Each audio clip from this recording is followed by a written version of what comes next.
Сухум площадью 21 километр в квадрате не самый большой по сравнению с другими городами республики, а вот численностью он превосходит в разы.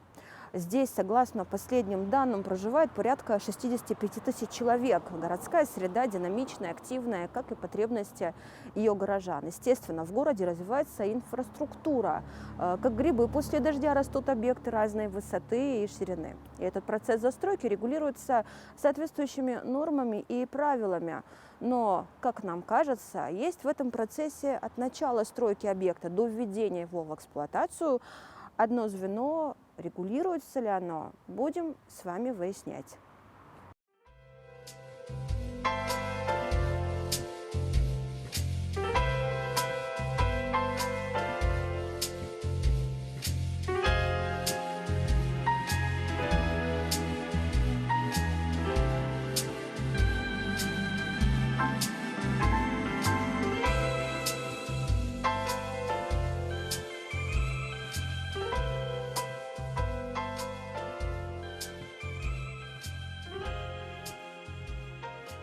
И звено это, как показали наблюдения, самое длительное по времени и риторическое по вопросам, возникающим к нему.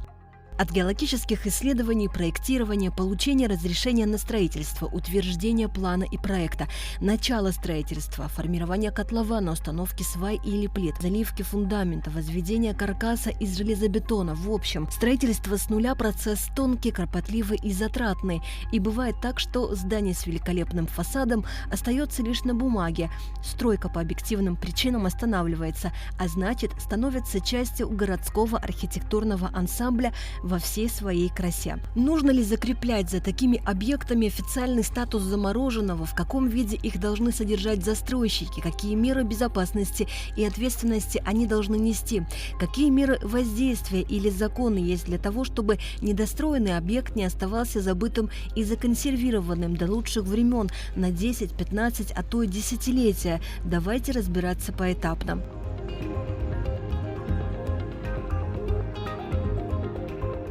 Столичная администрация, а именно отдел градостроительного регулирования и архитектуры администрации города Сухум, руководит процессами, связанными со всеми этапами градостроения. На стене кабинета главного архитектора Светланы Шаменковой градостроительный план будущего, который остался в прошлом, ведь советские архитекторы не могли предугадать распад СССР. Этот план, очевидно, создавался из учета комфортного проживания горожан. Вот это озеро сделать с выходом вот сюда, в море, чтобы яхты могли заходить вот сюда. И вот здесь должны были быть яхт-клубы, а вот это все санатории.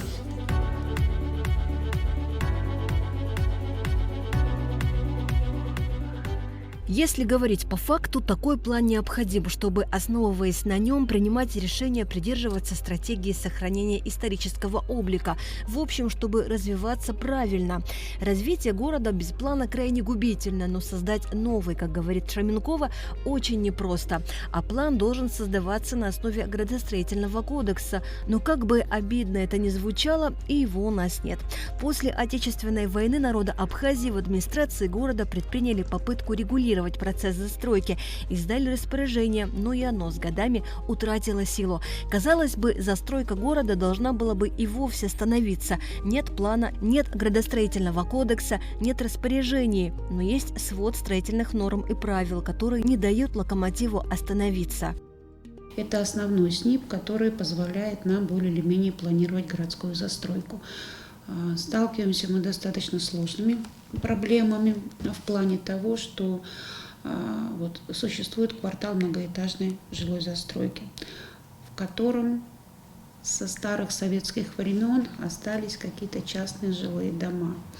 Если бы по генеральному плану развития города индивидуальную жилую застройку нужно было бы вычленять из этого квартала, предоставляя людям, например, квартиры или другие земельные участки, и на этой территории, которая сейчас ими занята, планировать детские игровые площадки там, или какие-то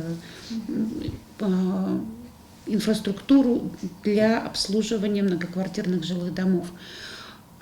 Но у нас нет такого плана, и поэтому мы развивать эти кварталы не можем, да, потому что ущемлять интересы людей, у которых там находится частное жилье, мы не имеем права.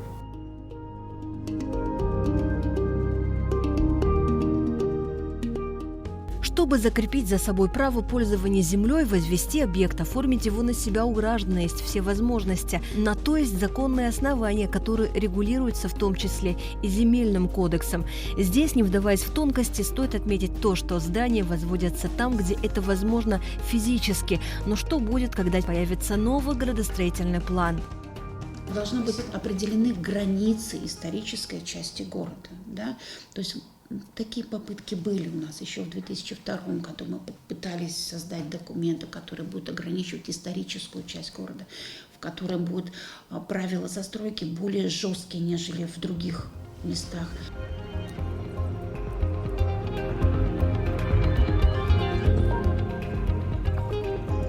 Центр города – территория между улицами Иналыпа, Фазилия Искандера и Варвары Бубновой. По плану, представленному главному архитектору, здесь возведен большой многоквартирный дом, а по факту – свалка, стоянка для испорченных машин. Виднеется рельеф фундамента, проросшего сорняком. По правилам остановленного строительства территория огорожена, но забор давно нуждается в ремонте. Жильцы соседних домов рассказывали, что в этом опасном месте часто видят детей и подростков.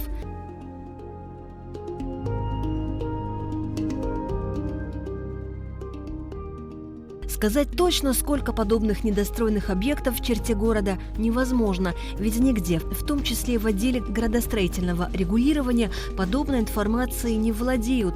Стоит отметить, что временная или полная остановка возведения объекта тоже имеет свои правила, как для красоты, так и для безопасности. В международной практике все законопроекты, они, может, по-разному формулируются, но именно касаемо юридической базы, которая контролирует строительство, она одинаковая. То есть, да, обязательно мы должны по закону обеспечить безопасность для людей, которые ходят мимо стройки. То есть должен быть забор, который, если есть какие-то вероятность какого-то падения с высоты, если это высотное строительство, тоже делается ограждение с крытой кровлей, и человек беспрепятственно может пройти по обычному пешеходному маршруту. У нас чаще всего, если тротуар занимает стройка, то никакого специального прохода не обеспечивается. Но это все по нашему законодательству, по тем органам, которые у нас сейчас контролируют строительство, это управление по строительству и жилищно-коммунальному хозяйству. То есть эти обязательства на него возложены. Но так как у нас не прописан закон, получается, что придя на стройку, что-то потребовав от застройщика, этот застройщик имеет право ничего не предъявить, потому что он ни по какому закону не обязан этого делать. Мадина Чкотуа руководит собственным бюро на протяжении нескольких лет. За этот период она и ее команда подготовили около 100 различных проектов. По ее словам, больше всего заказов от жителей рекреационных зон. В первую очередь Сухума, затем Гагры, Пицунды и Гудауты. Архитектура – это творческий процесс. Помимо того, что это технические какие-то моменты, это очень творческий, это искусство. Поэтому тут уже каждый индивидуально подходит к тому, как он это видит. И единственное, что может ограничить архитектора, это какие-то пожелания заказчика и законы. Получается, что архитектор, выполнив заказ, не отвечает ни за что, кроме качества своей работы. Но кто должен следить за тем, чтобы здание было возведено? А если нет, то потребовать или обязать застройщика выполнить условия заморозки стройки.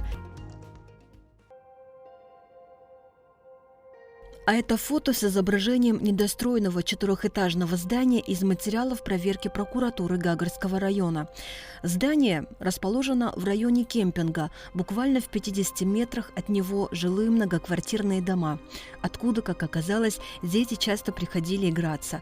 1 января 2021 года 16-летний Никита Архипов, как обычно, игрался здесь с друзьями и случайно провалился в шахту лифта. От полученных травм он скончался. Я приехал, посмотрел, это было недостроенное здание, брошенное недостроенное здание, лет 20 простояло.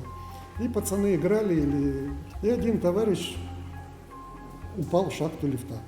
И когда мне сообщили, я туда приехал, посмотрел, там ни лифта не было, просто недостроенное здание. За это мы ответственность, как бы госстандарт абсолютно никакой не несем. Однако доследственная проверка не выявила криминального характера в случившемся, и потому в возбуждении уголовного дела было отказано. А местные органы внутренних дел инициировали профилактическую разъяснительную работу с детьми и подростками. Чтобы узнать, какова статистика, мы обратились в МВД и Генпрокуратуру. В Генпрокуратуре сообщили, что за 2022 год подобных дел не рассматривалось, а в МВД уточнили, что подобную статистику не ведут, то есть происшествия в заброшенных, строящихся или недостроенных домах ведут наряду с другими делами.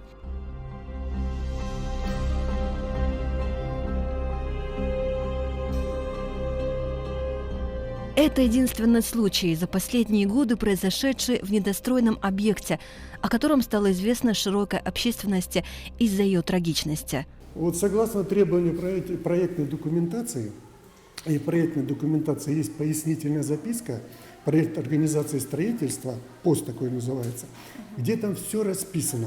Ну, это безопасность людей и безопасность, во-первых, молодежи, вот этих вот детворы. То, что детей, они везде будут лазить, везде прыгать, везде ходить. Будь добр, загородить, закрыть, проходы никакие. Это уже остановит, повешать плакаты предупредительные, опасная зона. Министерство по чрезвычайным ситуациям республики. Здесь работают круглосуточно, поскольку работа МЧС напрямую связана с безопасностью граждан, а также является органом, выдающим разрешение на введение объекта в эксплуатацию. Мы решили спросить, могут ли они хоть как-то повлиять на создание безопасной среды вокруг недостроенных, заброшенных и неохраняемых объектов. Но, несомненно, если здание находится в бесхозном, так сказать, состоянии, оно в любом случае представляет опасность, потому что туда может зайти ребенок, который может подняться на верхние этажи. Чаще всего ограждения еще не построены, соответственно, может произойти несчастный случай. До момента, пока в нем что-нибудь не произошло, к сожалению, контроль за этим не ведется со стороны МЧС, потому что это не наша прерогатива. Мы работаем уже по факту случившегося происшествия. Либо если это какое-то стихийное бедствие, либо техногенная катастрофа, которая в принципе может случиться, тогда есть определенные планы по проведению каких-либо работ. Но это все касается только объектов промышленности. По факту зданий за ними должны следить либо, если это строящееся здание, застройщик, либо коммунальные службы, муниципалитет. То есть зона ответственности – это ихняя. Если что-то происходит, тогда уже реагируем мы. Выходит, что ни госстандарт, ни МЧС, и тем более не правоохранительные органы не имеют возможности обязать застройщика обеспечить безопасную зону. Эти структуры лишь реагируют на происшествия. Однако стоит вернуться к истокам и подробнее ознакомиться с условиями регламента выдачи разрешения на строительство. В документе четко прописаны общие положения, в том числе среди пунктов есть тот, который рекомендует застройщику уложиться в определенный срок. Порядок предоставления разрешения на строительство так или иначе регламентированы в некоторых случаях локальных нормативно-правовых актах. Земли, относящиеся к сельскохозяйственному назначению, землепользователи обязаны приступить к целевому использованию в течение 1 года, за исключением крестьянских хозяйств, кстати говоря. Все остальные земельные участки предоставлены для других целей, для них предусмотрен 2-летний срок. Отвечая на вопрос о том, если все-таки он не уложится в эти сроки, а зачастую на практике такое встречается, допустим, он довел строительство до определенной стадии, до определенного этапа, то здесь также есть такая практика, которая, кстати, вот наше гражданское законодательство, помимо всех иных объектов недвижимости, включает в себя такое понятие, как объект незавершенного строительства. То есть, разумеется, нужно, чтобы данный объект отвечал определенным требованиям, дошел до определенной стадии, опять же проходит ряд согласований, и в случае, если все эти нормы будут соблюдены, данный объект будет признан объектом незавершенного строительства. При этом каких-то сроков, в течение которого этот объект все-таки должен быть завершен строительством и введен в эксплуатацию, в данном случае нет. При всем кажущемся бессилии структур, отсутствии кодекса, плана, актов и многого другого, что должно в целом регулировать вопрос застройки города, есть 26-я статья Конституции Абхазии. В ней четко прописываются условия прекращения права владения или права пользования землей. Администрация имеет право изъять этот земельный участок. Если он 2 года ничего с ним не делает, мы составляем акт, выносим на земельную комиссию, либо подаем в суд на этого предпринимателя и изымаем этот участок, потому что он не освоен, он пустой. В данном случае это так не может произойти, потому что человек уже начал осваивать, он уже вложил туда деньги, он залил туда достаточно серьезные фундаменты, и отобрать у него этот участок мы не имеем права никакого. Тут можно, наверное, еще упомянуть специфическую разновидность, так скажем, объектов недвижимости, например, те, которые выкупаются собственниками в порядке приватизации, там лицами, вернее, в порядке приватизации, поскольку, как мы знаем, имущество, относящееся к государственной или муниципальной собственности, приватизируется на основании договора. Данный договор включает в себя ряд требований, которые лицо, претендующее на данный объект недвижимости, обязано соблюсти. И в случае, если эти требования не будут соблюдены, то данное лицо не сможет приобрести право собственности. И вот в какой-то степени это является одним из рычагов воздействия на собственника, скажем так, мотивирующего его, стимулирующего к тому, чтобы этот объект недвижимости все-таки завершить строительством и ввести в эксплуатацию.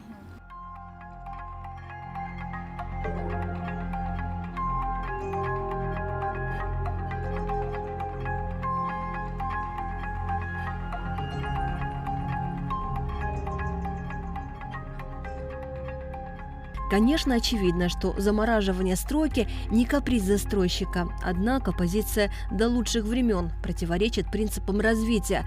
О правилах консервации объекта незавершенного строительства можно было бы обнаружить в градостроительном кодексе. Проект закона находится в парламенте, над ним работают в Комитете по экономической политике, реформам и информационным технологиям.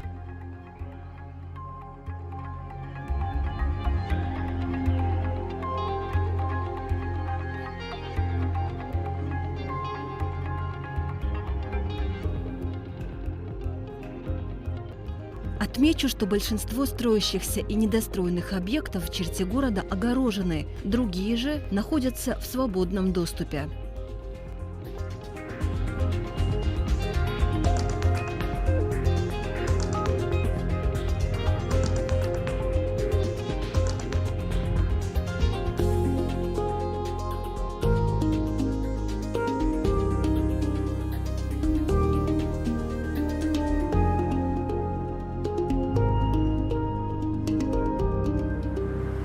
Для того, чтобы подготовить этот материал и показать вам минимум долгостроев и недостроенных объектов, мы всего лишь проехались по центральной части города.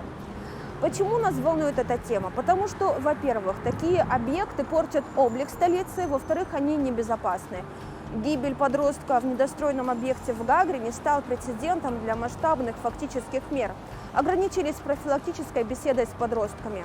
Может ли оставаться это звено бесконтрольным и дальше? Насколько обширно заработает градостроительный кодекс, которого мы так долго ждем?